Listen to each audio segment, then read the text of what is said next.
નમસ્કાર. દિવસભરના તાજા સમાચારોમાં તમારું સ્વાગત છે. તમારી સાથે હું છું પિનલગીરી ગોસ્વામી. સમાચારો વિસ્તારથી જાણીએ એ પહેલા મહત્વના સમાચારો ઉપર એક નજર. નમસ્કાર મિત્રો, દેશ અને દુનિયાના સુપરફાસ્ટ સમાચારમાં તમારું સ્વાગત છે. ગુજરાતમાં 7 દિવસ યલો એલર્ટ. ગુજરાતમાં આજથી 7 દિવસ ગરમીનું યલો એલર્ટ આપવામાં આવ્યું છે. હવામાન વિભાગના મતે આગામી 24 કલાકમાં તાપમાન 2 થી 3 ડિગ્રી વધી શકે છે. અમદાવાદ અને ગાંધીનગર સહિત 6 શહેરોમાં પારો 40 ડિગ્રીને પાર થઈ ગયો છે.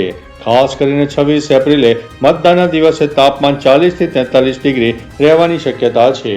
દરિયાકાંઠાના વિસ્તારોમાં ગરમી સાથે અસહ્ય બફારો લોકોને પરેશાન પણ કરશે. મિત્રો, અન્ય મહત્વના સમાચારની વાત કરીએ તો ફરી યુદ્ધના ભણકારા, ભારતનો મોટો આદેશ. મધ્ય પૂર્વમાં વધતા તણાવના પગલે તહેરાન સ્થિત ભારતીય દૂતાવાસે કડક એડવાઇઝરી જારી કરી છે. ભારતીય નાગરિકોને ઈરાનની મુસાફરી ન કરવા અને ત્યાં હાજર ભારતીયોને તાત્કાલિક દેશ છોડવા માટે સૂચના આપવામાં આવી છે.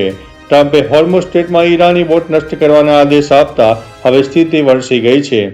સુરક્ષાની દ્રષ્ટિએ દૂતાવાસે હેલ્પલાઇન નંબરો પણ જારી કર્યા છે અને હવે તણાવ વધારે વધી રહ્યો છે. મિત્રો, અન્ય મહત્વના સમાચારની વાત કરીએ તો ઇટાલી બન્યું અમીરોનું નવું સ્વર્ગ. દુનિયાના ધન કુબેર લોકો હવે દુબઈ કે લંડન છોડીને ઇટાલી તરફ વળી રહ્યા છે. આકર્ષક ફ્લેટ ટેક્સ અને અનુકૂળ નિયમોને કારણે ઇટાલી તેમનું મનપસંદ સ્થળ બન્યું છે. વિદેશી આવક પર માત્ર 3 લાખ યુરો સુધીના વાર્ષિક ટેક્સની જોગવાઈ અને મિલકત વેરામાં મોટી રાહત અહીં મુખ્ય આકર્ષણ છે. કડક કાયદાઓથી કંટાળેલા અબજપતિઓ હવે ઇટાલીમાં સ્થાયી થવાનું વધુ પસંદ કરી રહ્યા છે. મિત્રો, અન્ય મહત્વના સમાચારની વાત કરીએ તો 23,000 લોકોની નોકરી ઉપર ખતરો. દુનિયાની દિગ્ગજ ટેક કંપનીઓ મેટા અને માઇક્રોસોફ્ટ મોટા ફેરફારોની તૈયારી કરી રહી છે, જેની અસર હજારો કર્મચારીઓ પર પડશે. એઆઈ પાછળ વધતા ખર્ચને પહોંચી વળવા અને ઓપરેશન વધુ કાર્યક્ષમ બનાવવા માટે બંને કંપનીઓ ખર્ચ ઘટાડવા આકરા પગલાં લઈ રહી છે. અહેવાલો મુજબ આ વ્યૂહાત્મક નિર્ણયોને કારણે અંદાજિત 23,000 કર્મચારીઓને પોતાની નોકરી ગુમાવવી પડી શકે છે. વૈશ્વિક ટેક ક્ષેત્રમાં ભારે ચિંતા અને ગભરાહટનો માહોલ સર્જાયો છે. મિત્રો, અન્ય મહત્વના સમાચારની વાત કરીએ તો ઈરાનના સુપ્રીમ લીડર અંગે ચોંકાવનારો ખુલાસો થયો છે. ઈરાનના સુપ્રીમ લીડર આયાતુલ્લા ખામેનેઈના નિધન બાદ કમાન સંભાળનાર પુત્ર મોજતબા ખામેની રહસ્ય રીતે ગાયબ છે. ન્યૂયોર્ક ટાઈમના અહેવાલ મુજબ એર સ્ટ્રાઇકમાં મોજતબા ગંભીર રીતે ઘાયલ થયા હતા અને હાલ ગુપ્ત રીતે સારવાર હેઠળ છે. તેમનો એક પગ કાપવો પડ્યો છે અને ચહેરો પર દાઝી ગયો છે. હવે પ્લાસ્ટિક સર્જરી કરવાની તૈયારીઓ પણ ચાલી રહી છે. મિત્રો, અન્ય મહત્વના સમાચારની વાત કરીએ તો ચૂંટણી વચ્ચે પીએમ મોદી હોડીમાં કરી સવારી. ઝાલમુડી બાદ હવે પીએમ મોદીએ બંગાળમાં હોડીની સવારી કરી છે. પીએમ મોદીએ હુગલીમાં હોડીની સવારી કરી હતી. પીએમ મોદીના એક્સ ઉપર તસવીરો પોસ્ટ કરવામાં આવી છે. આ દરમિયાન પીએમ મોદીએ જાતે જ ફોટોગ્રાફી કરી હતી. મોદીએ લખ્યું કે દરેક બંગાળી માટે ગંગાનું એક ખૂબ ખાસ સ્થાન છે. એવું કહી શકાય છે કે ગંગા બંગાળના આત્મામાંથી વહે છે. જણાવીએ કે બંગાળમાં પહેલા તબક્કાનું મતદાન પૂર્ણ થયું છે, જેમાં રેકોર્ડ બ્રેક મતદાન થઈ ચૂક્યું છે. મિત્રો, અન્ય મહત્વના સમાચારની વાત કરીએ તો ભારતને નર્ક કહીને ટ્રમ્પ જબરા ફસાયા. યુદ્ધ વચ્ચે ટ્રમ્પ એકવાર ફરીથી પોતાના વિવાદનું કેન્દ્ર બન્યા છે. ટ્રમ્પ દ્વારા ભારતને નર્કવાળી ટિપ્પણી બદલ વિશ્વભરમાંથી અનેક તીખી પ્રતિક્રિયાઓ સામે આવી છે.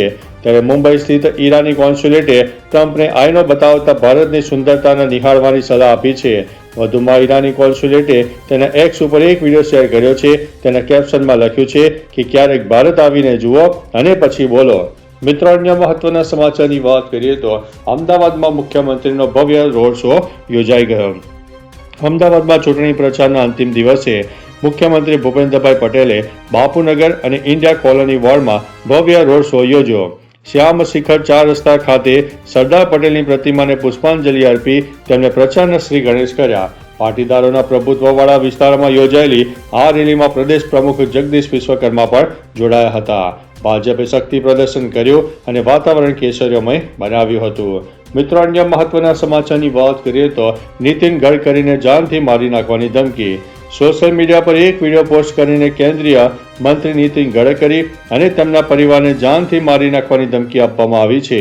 આ વિડીયો ફેસબુક પર સનાતની શેર નામના એકાઉન્ટ ઉપરથી પોસ્ટ કરવામાં આવ્યો હતો, જેમાં ગડકરી પરિવાર સામે વાંધાજનક ભાષા અને ધમકી આપવામાં આવી હતી. આ ગંભીર પ્રકરણમાં નાગપુર પોલીસે તપાસ કરતા આરોપીની ઓળખ આયુષ રમેશચંદ્ર અગ્રવાલના રૂપમાં થઈ ચૂકી છે. મિત્રો, અન્ય મહત્વના સમાચારની વાત કરીએ તો એસટીનું છૂપું ખાનગીકરણ, 1200 નવી બસો ભાડે લેવામાં આવશે.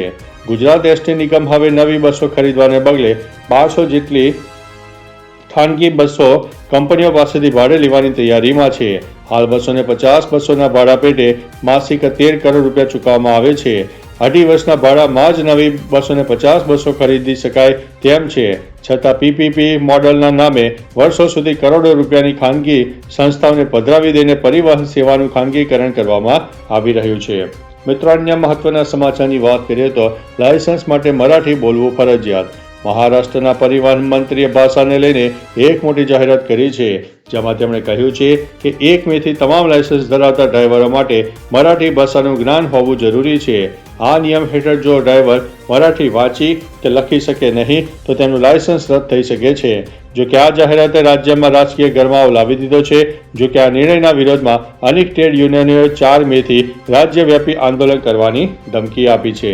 મિત્રો, અન્ય મહત્વના સમાચારની વાત કરીએ તો બંગાળ જીત્યા બાદ દિલ્હી પર કબજો કરીશ.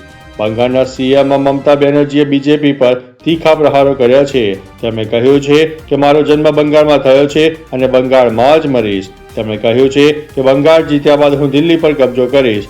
મારે સત્તા નથી જોઈતી, મારે દિલ્હીમાં બીજેપીનો વિનાશ જોઈએ છે. વધુમાં કહ્યું છે કે માત્ર બંગાળમાં જ વિનાશ નહીં પણ બીજેપીને દિલ્હીથી પણ દૂર થવું પડશે. મિત્રો, અન્ય મહત્વના સમાચારની વાત કરીએ તો ભાજપ 152 માંથી 110 બેઠકો જીતશે તેવું અમિત શાહે જણાવ્યું છે. પશ્ચિમ બંગાળ વિધાનસભા ચૂંટણી માટે પ્રથમ તબક્કાનું મતદાન પૂર્ણ થયા બાદ રાજકીય ગરમાવો તેજ બન્યો છે. ગૃહમંત્રી અમિત શાહે બંગાળ ચૂંટણી પર પ્રેસ કોન્ફરન્સ કરીને મોટું એલાન કર્યું છે, જેમાં તેમણે દાવો કર્યો હતો કે પ્રથમ તબક્કાની 152 બેઠકમાંથી ભાજપ 110 થી વધુ બેઠકો ઉપર વિજય મેળવશે. વધુમાં તેમણે કહ્યું છે કે બંગાળ ચૂંટણીનું પ્રથમ તબક્કાનું મતદાન ભાજપ તરફેણમાં રહ્યું છે. મિત્રો, અન્ય મહત્વના સમાચારની વાત કરીએ તો રાજસ્થાન વિધાનસભાને બોમ્બથી ઉડાવી દેવાની ધમકી. રાજસ્થાન વિધાનસભાને બોમ્બથી ઉડાવવાની ધમકી ફરીથી મળી છે. ધમકી બાદ જયપુરમાં ભયનો માહોલ પણ સર્જાઈ ગયો છે. ઈમેલ દ્વારા મળેલી આ ધમકીને કારણે સુરક્ષા એજન્સીઓ તાત્કાલિક વિધાનસભા સંકુલ ખાલી કરાવ્યું છે. પોલીસે બોમ્બ ડિસ્પોઝેબલ સ્ક્વોડ અને ફાયર ટેન્ડર ઘટના સ્થળે પહોંચી ગયા હતા અને હાલમાં સઘન શોધખોળ ચાલુ છે. મિત્રો, અન્ય મહત્વના સમાચારની વાત કરીએ તો હવે એઆઈથી કંટ્રોલ થશે ટ્રાફિક. લાંબા ટ્રાફિકથી છુટકારો મેળવવા માટે હવે તંત્રએ નવું પગલું ભર્યું છે. ટ્રાફિક સમસ્યાને હેન્ડલ કરવા માટે હવે ટેકનોલોજીનો ઉપયોગ કરવામાં આવશે. અમદાવાદ શહેરે એઆઈ આધારિત સ્માર્ટ ટ્રાફિક કંટ્રોલ સિસ્ટમ લાગુ કર્યું છે. આ સિસ્ટમ રિયલ ટાઈમ ટ્રાફિકની સ્થિતિમાં હિસાબની જાતે જ નિર્ણય લે છે. આ સિસ્ટમ દરેક ગાડીઓની સ્પીડ અને લાઈનો જોઈને કઈ દિશા વધારે ગ્રીન સિગ્નલ રાખવું અને કયું સિગ્નલ રાખવું તે જાતે નિર્ણય લેશે. મિત્રો, અન્ય મહત્વના સમાચારની વાત કરીએ તો જ્ઞાનીબેન ઠાકોરના ગંભીર આક્ષેપ. સ્થાનિક સ્વરાજ્ય ચૂંટણીમાં અંતિમ તબક્કામાં સાંસદ જ્ઞાનીબેન ઠાકોરે ભાજપ પર આકરા પ્રહારો કર્યા છે. તેમણે કહ્યું છે કે ઘણા ગામોમાં ભાજપના નેતા મતદારોને ધમકી આપી રહ્યા છે. ભાજપને વોટ નહીં આપો તો વિકાસના કામો કે ગ્રાન્ટ નહીં મળે. જ્ઞાનીબેને જણાવ્યું કે આવી ધમકીઓ લોકશાહી અને બંધારણની વિરુદ્ધ છે. તેમણે કહ્યું છે કે સરકારી યોજનાઓ લોકોના ટેક્સ અને પરસેવાની કમાણીમાંથી બને છે, કોઈ એક પક્ષની મહેરબાનીથી નહીં. તો ચાલો મિત્રો, ફરીથી દેશ અને દુનિયાના સુપરફાસ્ટ સમાચાર લઈને મળતા રહીશું. ત્યાં સુધી અમને રજા આપશો. નમસ્તે.